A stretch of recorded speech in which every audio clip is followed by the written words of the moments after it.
This is the podcast for week 7 on chapters 12 and 13, which have to do with metro government and community power. So let's get started with the questions. The first one is the type of metro government.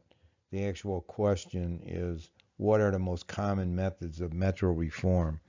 So if we look at metro reform, I've got this diagram here, and starting with the far left, the weakest or the smallest or the minimal change in the metropolitan area government structure to the most extreme at the far left.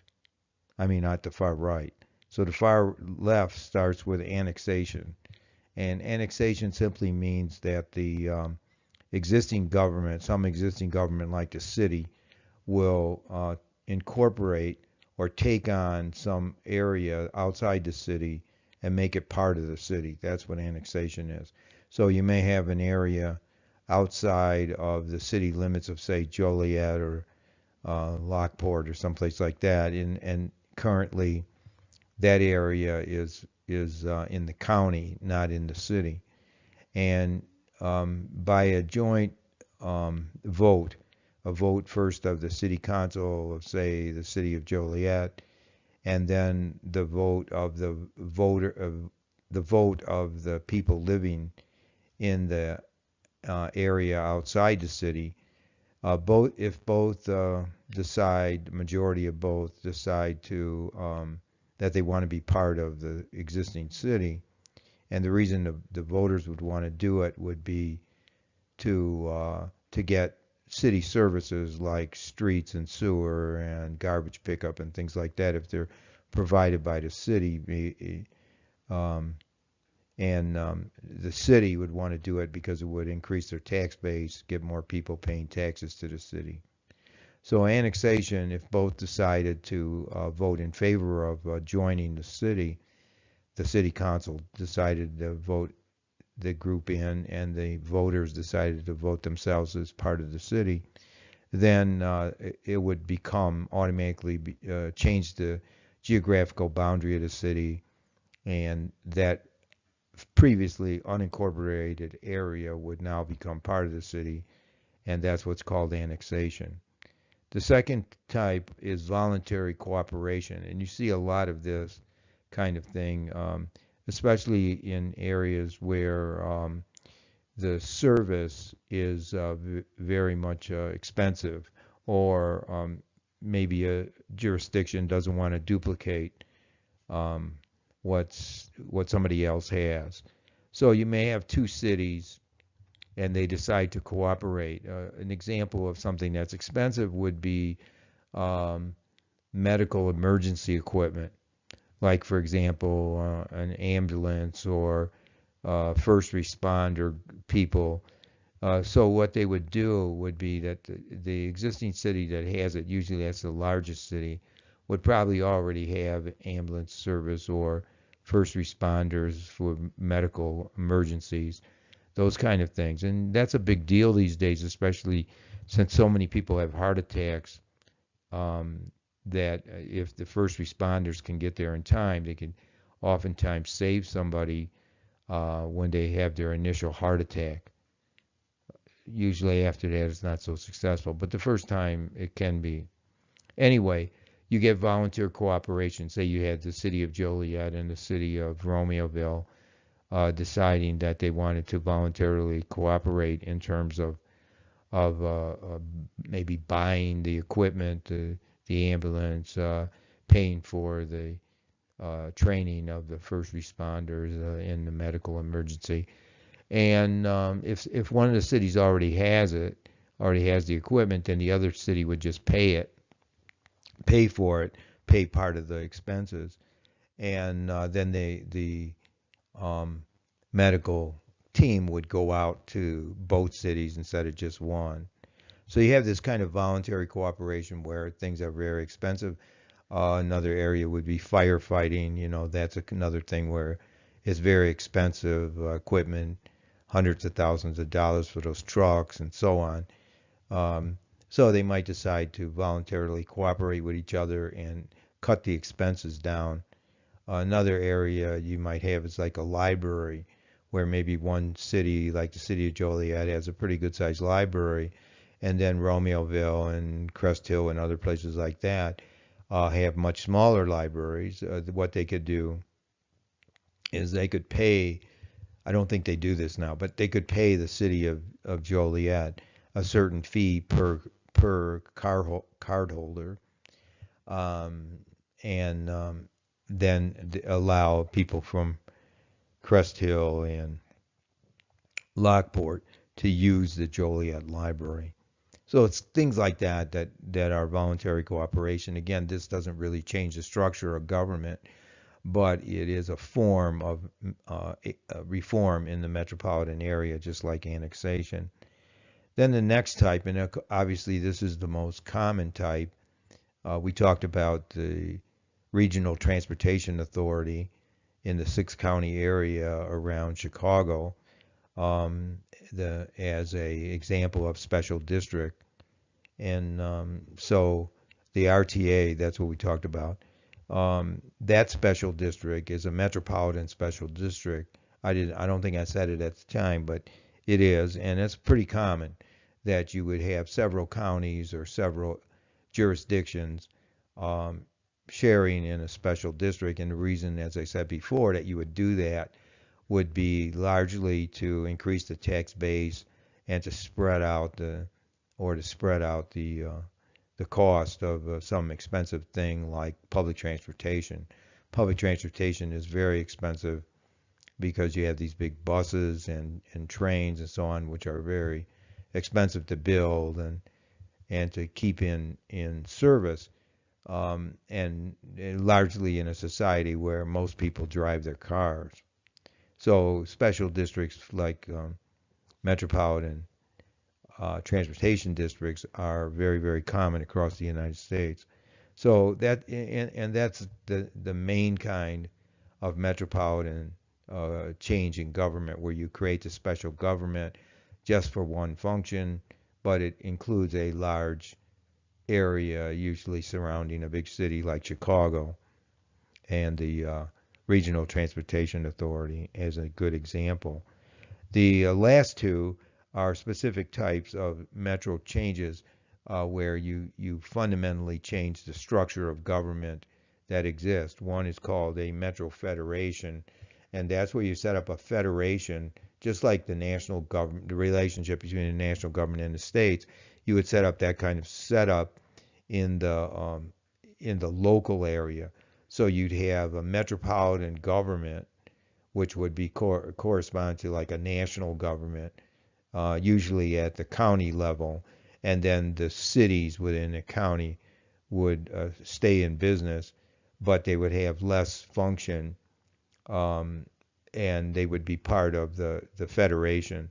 So instead of having the national government in the states, you now have a county government and city governments, and their relationship to each other is very similar to the relationship between the national government and the states, in a kind of existence in a kind of federation.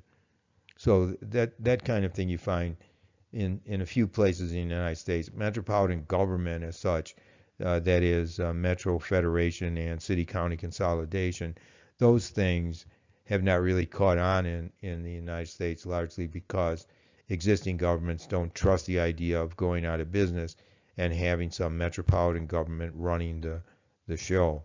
So anyway, you have that kind of thing in a few places throughout the United States. There's some examples of it in your book.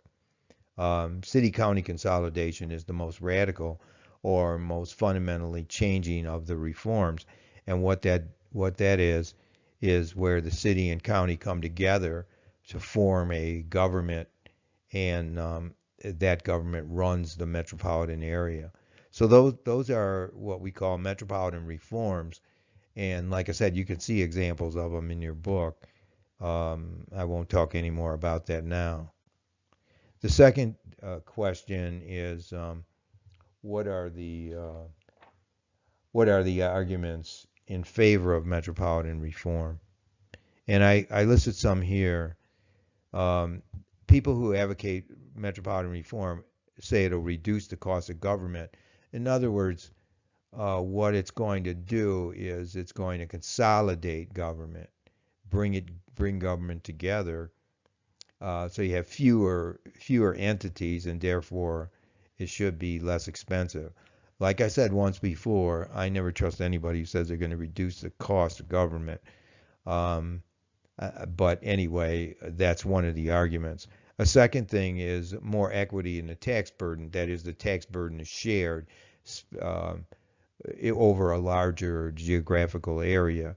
So, like we said, with the metropolitan, the uh, Regional Transportation Authority, you have 6 counties, and therefore the tax burden is spread out. It isn't just the people of Chicago having to pay the enormous amount of money for the, the Transportation Authority in Chicago. Um, so anyway, the tax burden is spread out. Focus of responsibility is something that happens whenever you consolidate government too. People can see who's in power, can see who has the control, can see who has the responsibility, and that's important. That becomes more important in a democracy because if people don't know who's really running it, who's really responsible, they don't know who to blame when things go wrong, and therefore they can't really be in control because democracy means that the public is in control, and the only way they can be in control is if they understand what's going on. And in a federated system like we have with 86,000 local governments, it would be hard to understand what's really who's really responsible for anything. Um, and then the final thing is it enables public services such as planning. In other words, you should be able to handle problems better if you have a wider geographical area to deal with. So, um, like for example, one of the problems that exists with transportation or pollution or any of the big issues that face any metropolitan area, crime and so on, is that if you have a limited jurisdiction, control over a very small jurisdiction, it isn't going to, you're not going to be able to control problems like traffic. The traffic that's fed into the city of Chicago by people working in the city that are fed from the suburbs, the city doesn't have any control over those suburbs. So, what can they do about decreasing the traffic problem? Same thing with crime. You can have a very strong gun control law in the city of Chicago, and then people can go right outside the city limits, go into Indiana or someplace like that, just a short drive away, and be able to buy guns. And if you can do that, then bring them back in the city.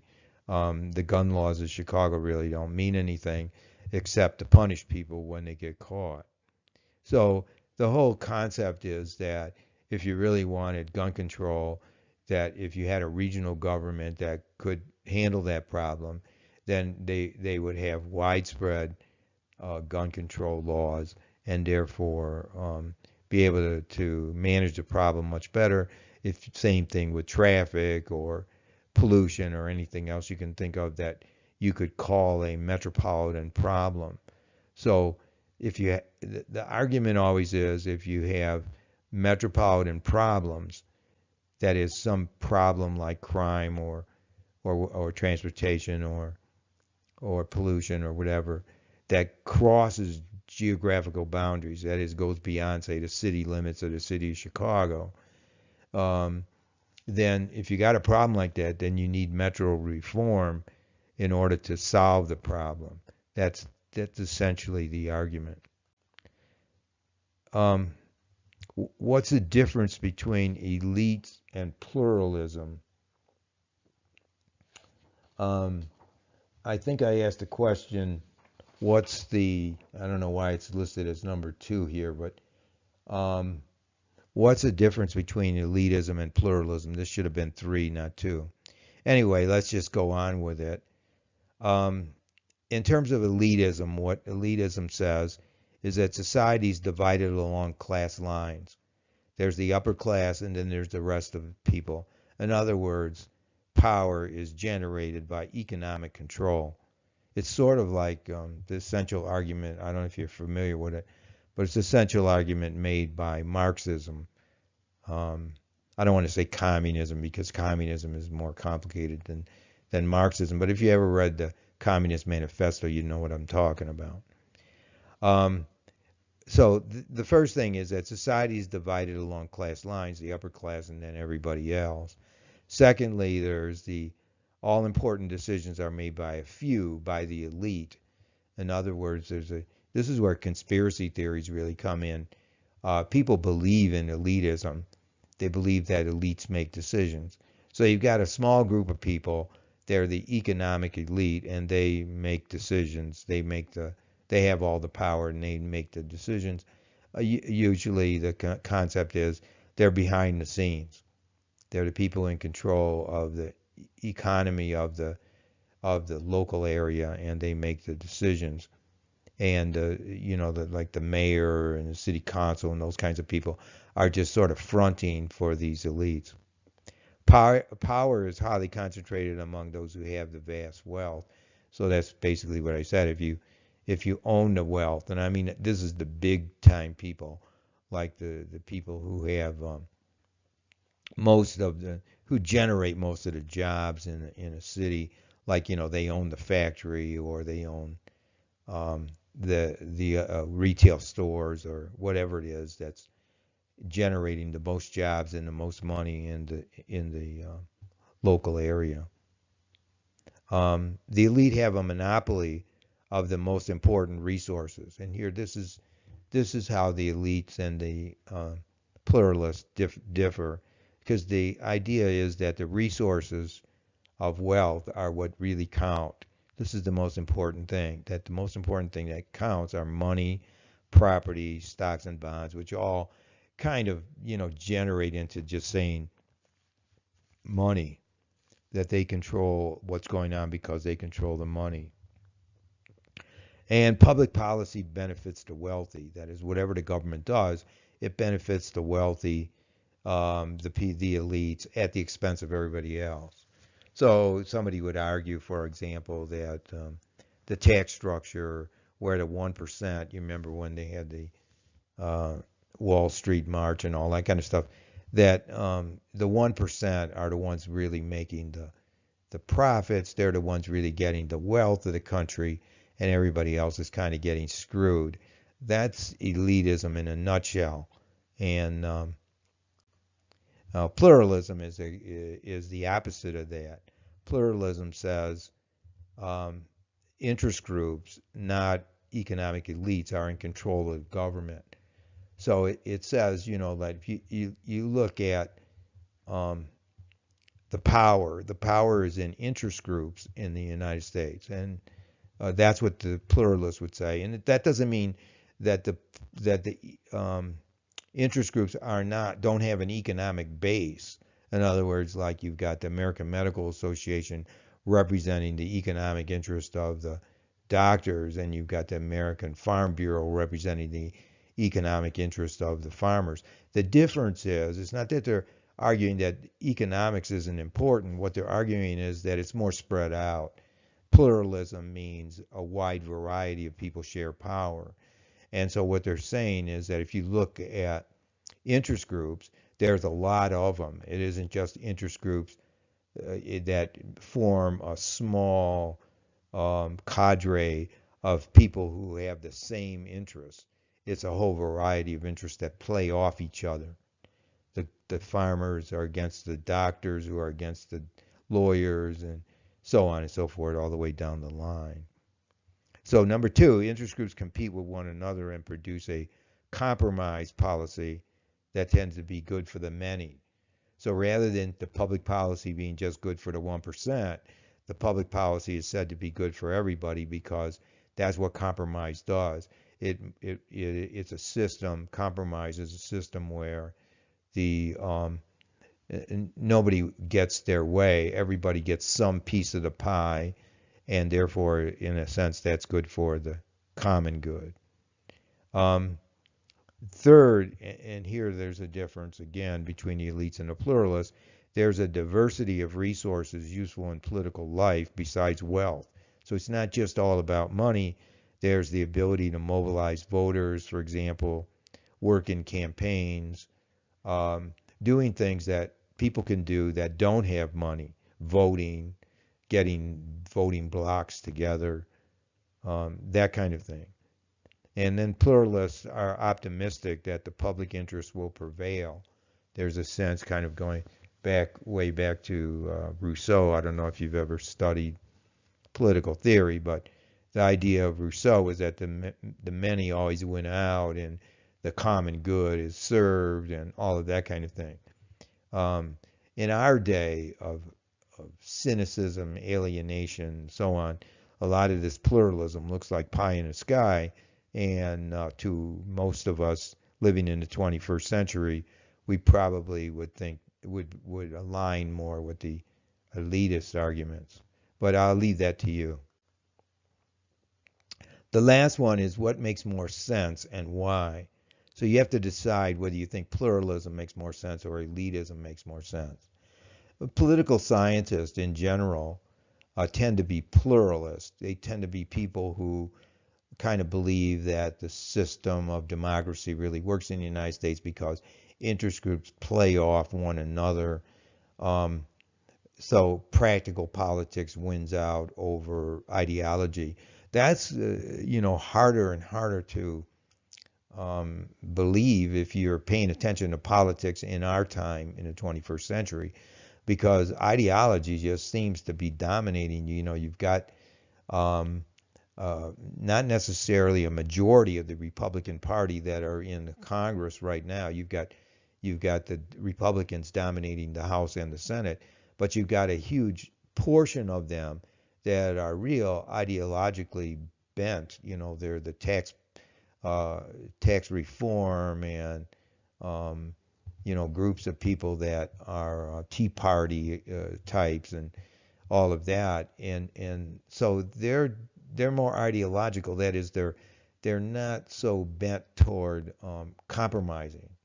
They don't want to compromise, and that's kind of strange. And because for 200 years we've been compromising in terms of different interests because we haven't been very ideological.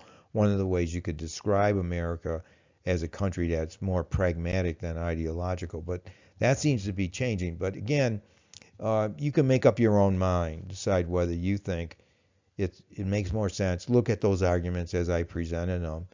And you can find other places online where they'll describe pluralism and elitism, and there's a description in the book, and decide what choice, what side you tend to fall on. Just make sure that when you pick a side, when you're talking about it, that you use examples of what you see as pluralism or elitism. Okay, I think I said enough about this stuff.